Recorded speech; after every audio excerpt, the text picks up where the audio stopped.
पालघर जिल्ह्यातील डहाणू तालुक्यात चौथं अपत्य ही मुलगीच झाली। या कारणावरून एका आईने स्वतःच्या 2 दिवसाच्या चिमुकलीची निर्गुण हत्या केल्याची धक्कादायक घटना डहाणू तालुक्यातील लोणीपाडा येथे उघडकीस आली आहे। या प्रकरणामुळे संपूर्ण जिल्ह्यात हळहळ व्यक्त केली जात आहे। पूनम शहा राहणार कोलकाता ही महिला सध्या माहेरी डहाणू येथील लोणीपाडा येथे राहत होती।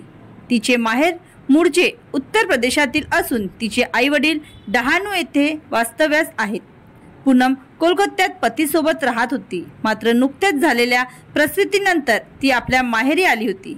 शनिवारी मध्यरात्री डहाणू उपजिल्हा रुग्णालयात तिच्या 2 दिवसाच्या मुलीचे नाक आणि तोंड दाबून तिने तिची हत्या केली।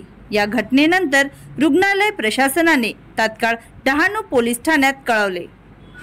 पोलिसांनी घटनेची गंभीरता पाहून घेत पूनम शहा यांच्यावर भादवी विविध कलमा अंतर्गत गुन्हा दाखल केला असून तिला अटक करण्यात आली आहे। या प्रकरणाचा तपास पोलीस अधिकारी भागीरथी पवार यांच्या मार्गदर्शनाखाली सुरू आहे। प्राथमिक चौकशीत पूनम हिने चौथा अपत्य ही मुलगीच झाल्याने ती मानसिक तणावात होती। या नैराश्यातून हे टोकाचं पाऊल उचलल्याचं समजते।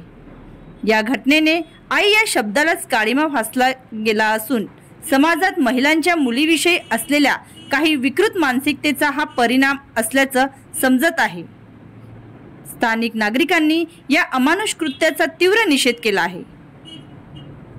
महाराष्ट्र लाईव्ह न्यूज कल्पेश दळवी, तालुका प्रतिनिधी।